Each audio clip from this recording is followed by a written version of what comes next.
আসসালামু আলাইকুম এভরিওয়ান, আশা করছি সবাই ভালো আছেন। তো আজকে আমি আপনাদের মাঝে একটি অন্যরকম ভিডিও নিয়ে হাজির হলাম। আশা করছি আপনাদের সবারই ভালো লাগবে। তো এখানে হচ্ছে আমি প্রথমেই 6 পাউন্ডের কেক বেক করে নিচ্ছি। একটা হচ্ছে ভ্যানিলা ফ্লেভার আর একটা হচ্ছে চকলেট ফ্লেভার, দুইটা মিলিয়ে হচ্ছে 6 পাউন্ডের। তো আমার ওভেনটা যেহেতু ছোট সেহেতু একটা কেক হচ্ছে আমি ওভেনে দিতে পেরেছি আর একটা হচ্ছে চুলোয় বেক করে নিয়েছি। দুটো কেকই কিন্তু খুব সুন্দরভাবে বেক করা হয়ে গিয়েছিল। তো এই তো আমার কেক বেক করা হয়ে গিয়েছে। তো আজকে যে কেক দুটি ডেকোরেশন করছে এটা হচ্ছে আমি একটা ছোট্ট উদ্যোগ নিয়েছি সেজন্যই আর কি। আপনারা কম বেশি জানেন যে আমাদের দেশের অবস্থা কেমন ছিল। তো রাস্তায় যেহেতু স্টুডেন্টরা কর্মরত অবস্থায় আছে, তো তাদের জন্য কিছু করার ইচ্ছে থেকেই হচ্ছে আমি এই উদ্যোগটা নেই। আসলে এই দুটো কেক হচ্ছে আমি ডিস্ট্রিবিউট করব তাদের মাঝে, আমার আর কি যতটুকু পসিবল হয়েছে আমি ততটুকুই করার চেষ্টা করেছি। আপনাদের কাছে এই উদ্যোগটা কেমন লাগলো অবশ্যই জানাবেন।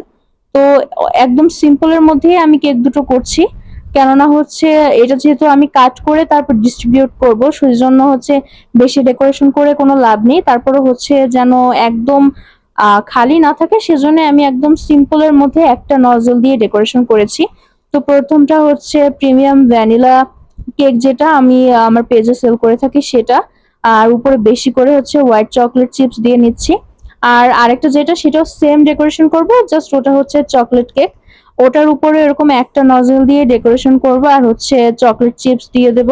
তো এই তো দেখতেই পাচ্ছেন যে একদম সিম্পলের মধ্যে ডেকোরেশনটা করেছি। তো স্টুডেন্টরা খুবই কষ্ট করছে সেজন্য আর কি আমার ইচ্ছা হলো যে আমি যতটুকু পারি তাদের জন্য করার। কারণ এখন ইদানিং সব মানুষই কিন্তু ওদের জন্য অনেক কিছুই করছে। এটা আমিও দেখেছি, আমার দেখেও খুব ভালো লেগেছে। তো আমারও ইচ্ছা হলো যে আমি যতটুকু পারি ততটুকু ওদের জন্য করি। তো এই কথা বলতে বলতে আমার কিন্তু কেকের ডেকোরেশন গুলো প্রায় হয়ে গিয়েছে। তো এটা হচ্ছে আমি একদিন আগেই করে রেখেছিলাম, যেদিন ডিস্ট্রিবিউট করব তার আগের দিনই করে রেখেছিলাম যেন খুব ভালো করে সেট হতে পারে। তো এই তো আমার কেকের ডেকোরেশন কিন্তু শেষ। তারপর এখন আমি আমার প্রয়োজন মতো শেপে কাট করে নেব। আমার আলহামদুলিল্লাহ প্রায় 44 থেকে 45টা বক্স হয়েছিল।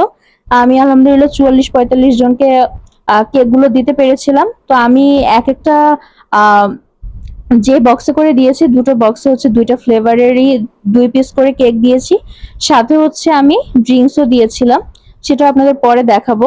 তো এই তো আমি আমার প্রয়োজন মতো হচ্ছে কাট করে নিচ্ছি যেন একদম ছোট না হয় আবার অনেক বড় না হয়ে যায়, সবার জন্য একদম পারফেক্ট ভাবে হয় সেভাবেই কেটে নেওয়ার চেষ্টা করছি। তো এই তো আমার কিন্তু প্যাকিং করা হয়ে গিয়েছে। এখানে আম্মু আমাকে হেল্প করছিল। আম্মুর আর কি কেকটা দেখে এত পছন্দ হয়েছিল, আম্মু ফানি ভাবে বলতেছিল যে তোমার কেক কাটতে হবে না, তুমি এভাবেই নিয়ে যাও। তো এই তো আমার প্যাকিং করা শেষ। এখন আমি আর আম্মু মিলে চলে যাচ্ছি আমরা যে এরিয়াতে থাকি সেই এরিয়াতে দেওয়ার জন্য। তো এই তো আমি আর আম্মুই যাচ্ছিলাম, আর কেউ ছিল না। তো বাহিরে গিয়ে আমি হচ্ছে ড্রিঙ্কসটাও কিনে নিয়েছিলাম। আর স্টুডেন্টদের দেওয়ার সময় আমি ভিডিও করিনি, কারণ হচ্ছে আমার কাছে অকওয়ার্ড লাগতেছিল আর ভাবতেছিলাম অন্যদের কাছেও লাগতে পারে। তো আজকের ভিডিওটি এই পর্যন্ত। আসসালামু আলাইকুম।